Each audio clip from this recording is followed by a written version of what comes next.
A message to men: how to stop being such a people pleaser.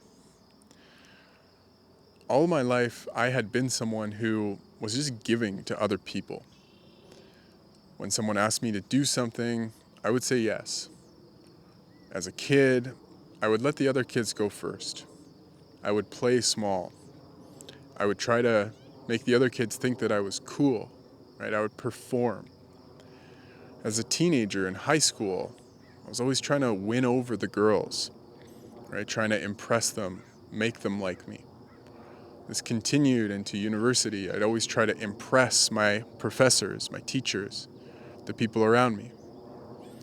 And then as I got older, once I started to get into my career, I would try to prove myself all the time to my bosses, to the people around me who I worked with.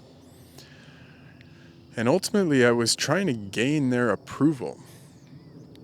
And for a lot of guys, where this shows up is in our relationship, right? We feel like, oh, I got to do everything for her. I got to make her happy. Happy wife, happy life. This doesn't work. It often drives people away or makes them think they should take advantage of us. Not because they're sick in the head, but because we're teaching them to do these things. So for a lot of guys, we're stuck in this people pleaser mentality where we're just saying yes to people all the time. You know, with my own work schedule, I work as a coach for men, helping them with relationships and leadership. I used to say yes way too often to clients who weren't aligned with me, to taking on, more people than I could handle, to filling up my schedule, and then I'd work too much and be exhausted. So I've really struggled with this. And the biggest determinant of being a people pleaser is often the inner belief: I am only worthy when I'm taking care of someone else. I need to perform in order to be enough. And so you can ask yourself, am I a people pleaser? Do I give up too much of my time, too much of my energy to other people? And if the answer is yes or maybe, then here's what you need to know.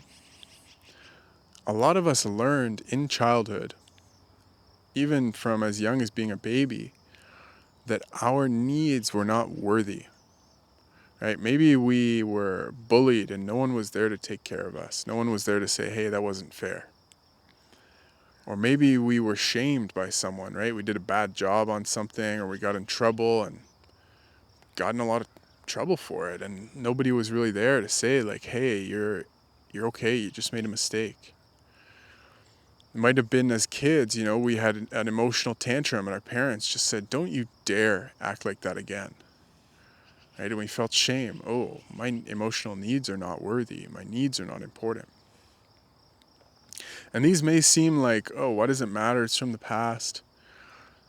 It actually matters more than anything, because these past emotional experiences hurt you.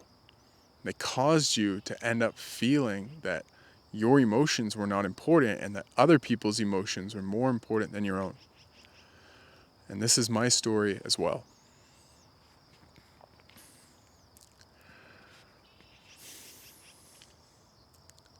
And so if you want to stop being a people pleaser, if you want to take your power back, you need to learn to meet your inner child. And what does this mean? Meeting your inner child is about remembering the times when you were neglected or when your emotional needs were not met, and creating a sense of repair for that part of yourself. So what this looks like for a lot of guys, how I coach, is asking, give me an example of a recent time you were a people pleaser. And they will. Then I'll say, okay, can you remember what that was like? And they do. And then I say, okay, and as you remember, giving up your needs to take care of the other person, what's the feeling in your body?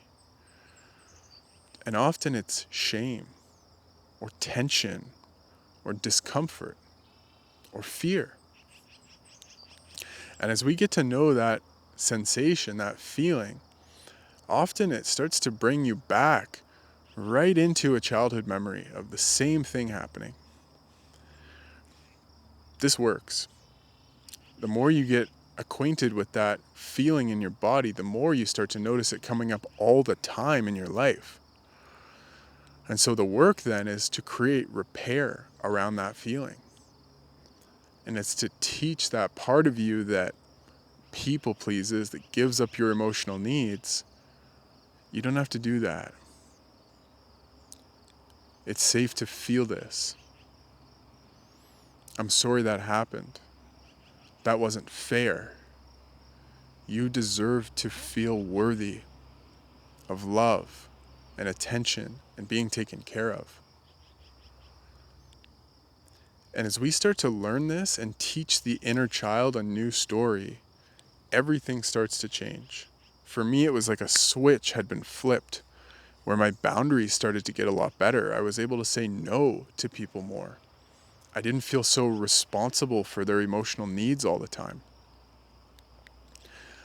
And ultimately, I'm just more in my power now than ever because of doing this work, because of meeting my inner child and helping him to get his needs met. So if you're a man struggling with being a people pleaser, this is my invitation, is to start doing this work. Start to write down the moments you people please. In those moments, as they come up more and more, start to notice what's the feeling in my body. And if you want a guidebook on how to do this work, I have a 1-hour course called Heal the Boy Within. It teaches you all of this stuff in the context of improving your relationship. If you want to learn more, I'll put the link below. Thank you for watching. If you want to hear more from me, subscribe.